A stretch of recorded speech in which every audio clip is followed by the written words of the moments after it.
Well, hello everyone. We are sticking with the Halloween theme and we are back on Reddit with more spooky stories.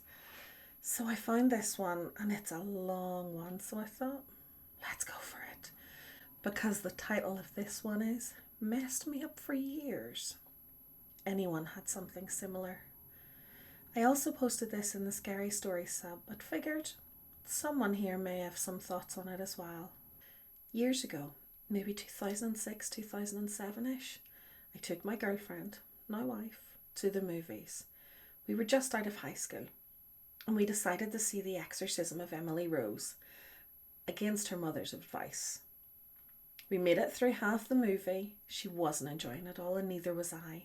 We head out early and since we have some time left, we decided to head to a park near her house and just hang for a bit before I had to drop her off.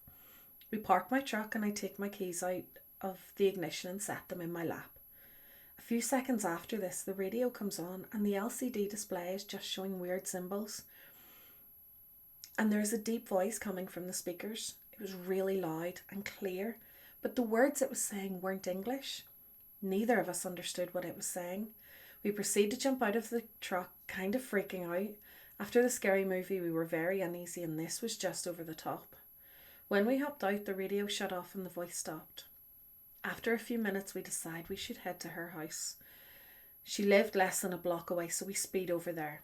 Once there, I had the strangest feeling like someone was right behind me and or watching. I was really scared at this point. It was just so odd.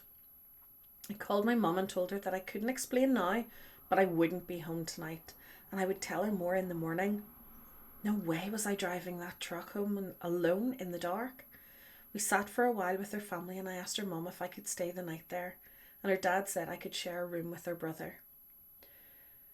Her brother gave me the bed and slept on the floor facing away from me and towards the door.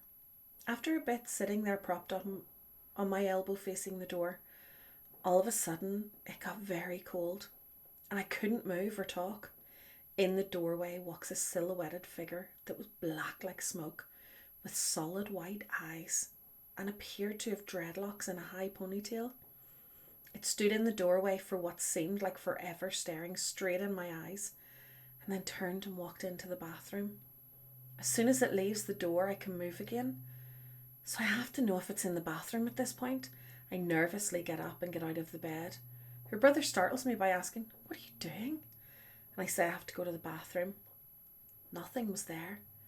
Since in that movie the weird stuff always happened at 3:30, for the next 4 years or so, almost every night I woke up at 3:30 with the same someone watching me feeling. I chalked it up to sleep paralysis and a weird tech glitch, and the rest on me being paranoid and anxious about it. I've told all my friends over the years and about 2 years ago decided to tell my brother-in-law.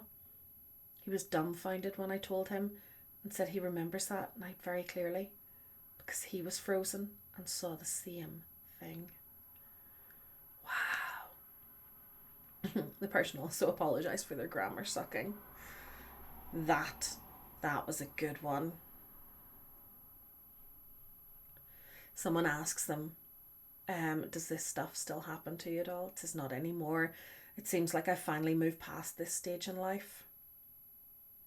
Someone else says the movie wouldn't cause anything like that, but spirits attach themselves to objects or people sometimes. You can bring a spirit home from buying old things, furniture, clothing, cars, literally anything. Touching disturbing cursed objects can cause spirits to latch onto you, or if they know you can see them, they stick around.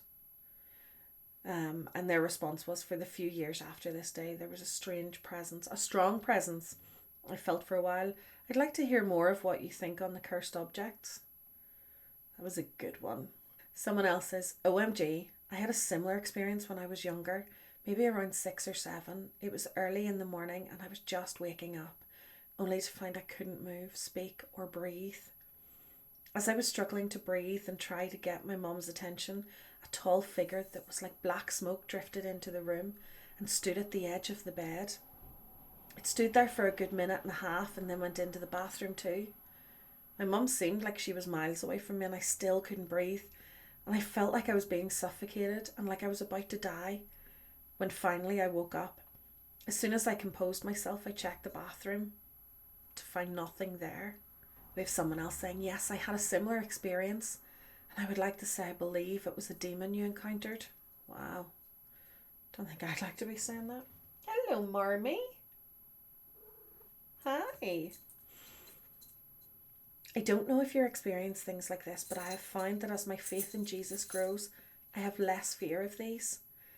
I will share my story with you because it has many similarities to yours. I was 15 and my sister was 12. We were living in a house with a lot of activity. Some scary stuff too. Anyway, this day was not particularly scary. I hate that word. Particularly not scary.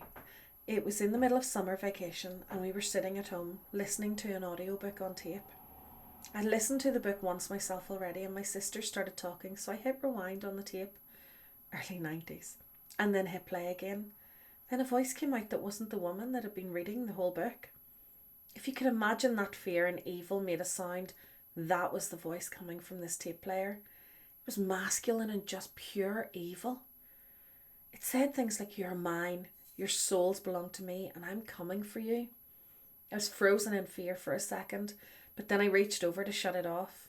I tried to explain it away with the fact that it was an old tape player. However, later that summer in a new stereo, my mum got me to replace it, and with an entirely different tape, that same creature came through.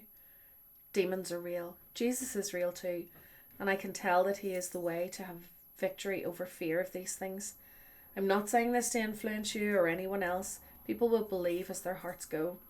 I'm just saying this. I know what freed me from fear of the supernatural. Well, there you go, guys. That is another few great stories from Reddit. Have you ever suffered from sleep paralysis? Let me know in the comment section below. I would love to hear your stories. See you soon.